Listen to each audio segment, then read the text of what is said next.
Hi and welcome back to the Citizen channel. You're all staying safe and well. And day 34 of the Benjamin Mendy Louis Saha MATTURIE trial on the 7th of November 2022. Yes, I've had to break off about 5:30 p.m. There's been no report from the court from about 4:30.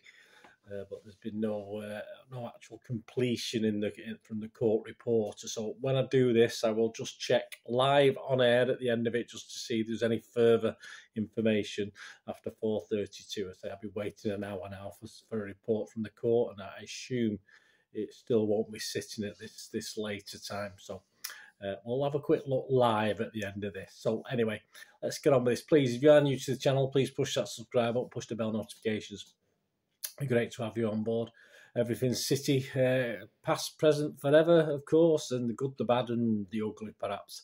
And today, we actually get to see Benjamin Mendy in the witness box. So Benjamin Mendy will be giving he has an interpreter, but he will be speaking in English and having an interpreter as well for anything a bit more complicated.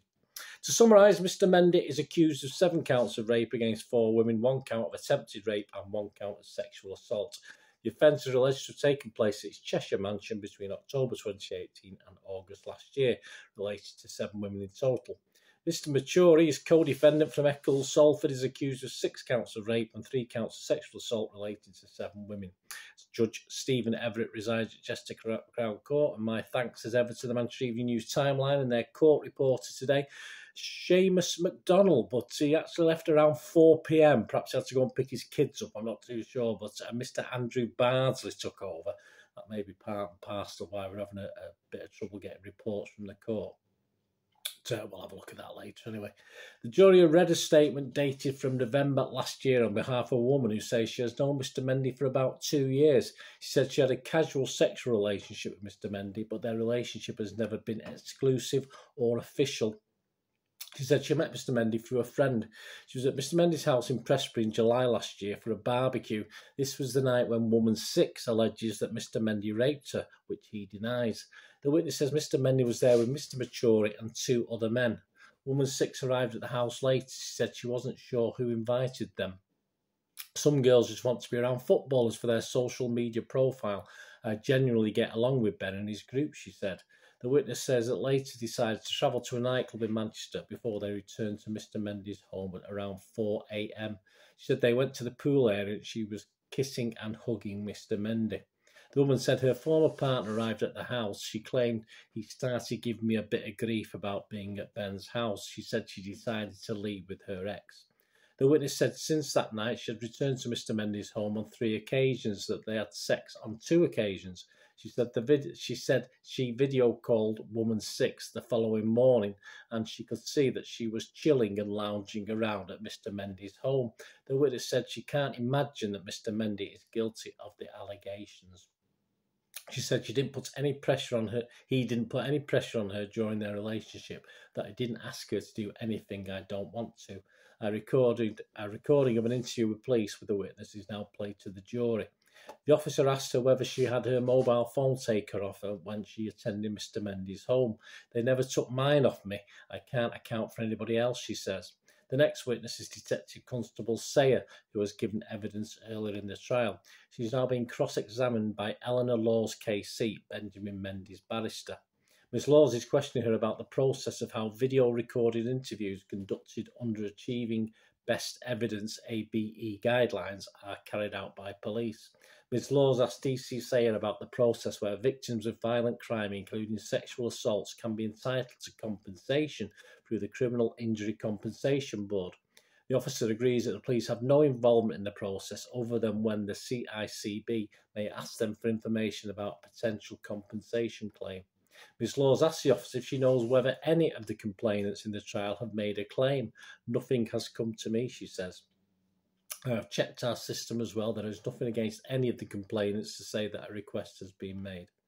At 12:55, the jury was sent out for the lunch break. And at 2:54 p.m, the jury were back in court and Timothy Craig KC has closed the case for the prosecution. Now, Mr Mendy has walked into the witness box and is due to give evidence. He is expected to give answers in English, but he's being assisted by a French interpreter. Mr Mendy is questioned by his barrister, Ms Laws. He tells the jury he was born in Paris and his parents were from Senegal, and he's the youngest of 5 children.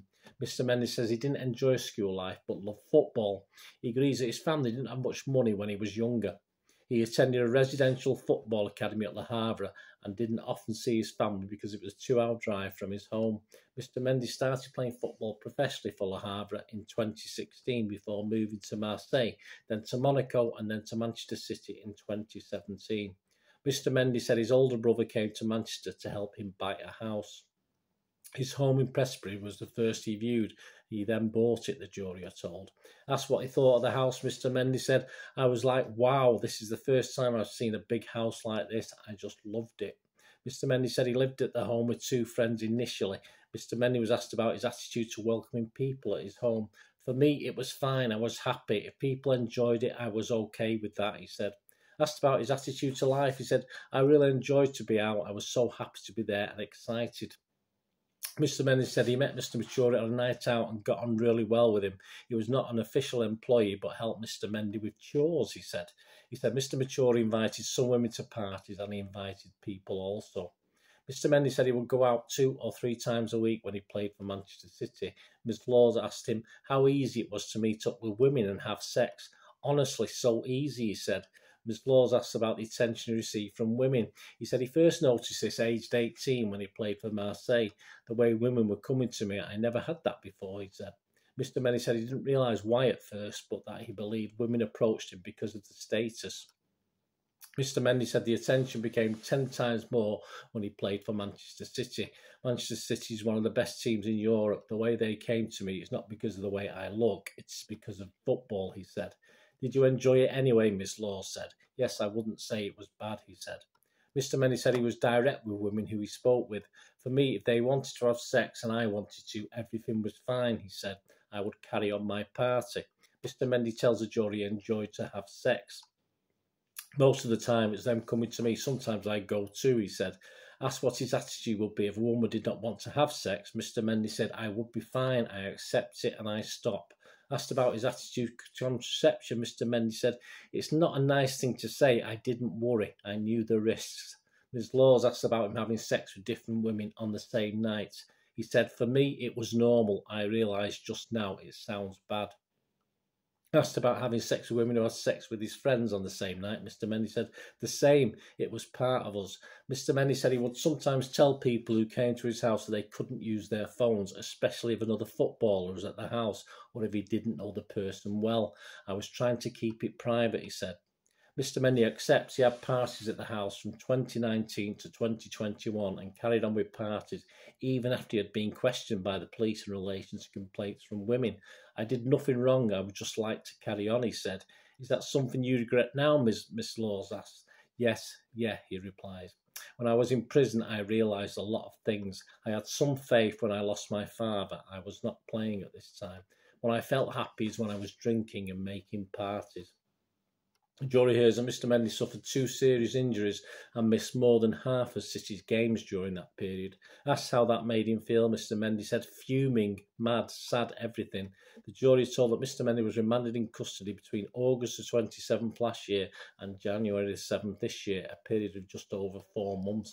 Mr. Mendy tells jurors it gave him time to think about his life. He said, when I went there, I was alone. You sit down all day and the only thing you can do is think. The way I was sleeping with different women, the way I was going out, because at the time I was upset, I was more caring about enjoying. Ms. Laws asks, what do you think now about the way you were treating women in particular? He replies, I didn't know I could hurt their feelings if we was both okay to have sex. Mr. Mendy says he now accepts his behaviour was disrespectful. He also said that his time in prison made him reconsider how he spent money. He said, it was the first time in my life I was working on something else than football. I was earning like £4 every day to spend it in the canteen to buy food. It is the first time I was really careful. The life I had before, everything I wanted to have, I just buy it. So it teaches me about the value of money. Speaking of prison, he added, at the same time I was sad, upset to go there, but at the same time I learned a lot of things about life. Mr. Mendy said he now prefers to be on my own. And that was the last report we got, so I'll just check on it now. Yeah, it's still showing us 4:32 as the last report. So if there's anything further, I'll make sure that obviously I add it on tomorrow. But obviously Andrew Barsley last reported from the court at 4:32. So I'll finish it there, and anything that's added after that, if there is anything to add, I'll include it into in tomorrow's court report for Tuesday, the 8th of November. So please join me for that, and let me know your comments. Thanks for watching, guys. Please, until we meet again, and that's one thing, don't I? Please stay safe, everyone. Thanks for watching. Bye for now.